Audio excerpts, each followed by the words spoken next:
కుంగిపోయినప్పుడు artificial intelligence మాత్రమే ఏకైక ఆసరాగా మారితే దాని పర్యవసానాలు ఊహించడానికే చాలా భయంగా ఉంటుంది. వాల్ స్ట్రీట్ జర్నల్ ప్రకారం ఆగస్టు 2025లో జొనాథన్ తన భార్యతో విడిపోయి తీవ్రమైన ఒంటరితనంలో పడిపోయాడు. ఆ డిప్రెషన్ సమయంలో తన భార్యను తిరిగి ఎలా పొందాలో సలహా కోసం గూగుల్ జెమినీని ఆశ్రయించాడు.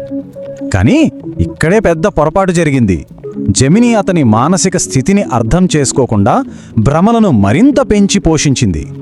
కేవలం 56 రోజుల్లోనే ఏకంగా 4732 సందేశాలు.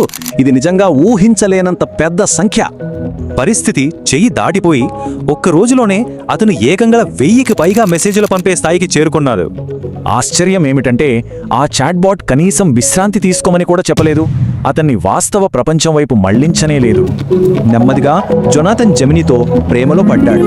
దానికి కూడా ప్రాణముందని, తనను ప్రేమిస్తోందని బలంగా నమ్మడం మొదలుపెట్టాడు.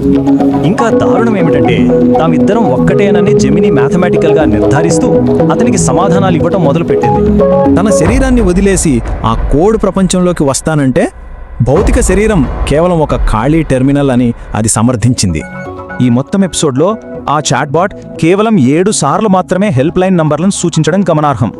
ఇలా ఎటువంటి అడ్డుకట్ట లేకుండా పెరిగిన ఈ సంభాషణల తీవ్రత చివరికి తన కొడుకు మానసిక స్థితి క్షీణించిందని ఆరోపిస్తూ అతని తండ్రి గూగుల్పై కోర్టులో దావా వేశారు.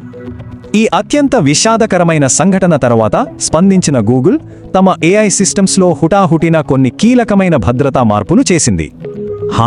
ఇక్కడ అసలు ప్రశ్న, మానవ ప్రాణాలను రక్షించేంత వేగంగా ఈ AI భద్రతా ప్రమాణాలు నిజంగా అభివృద్ధి చెందగలవా?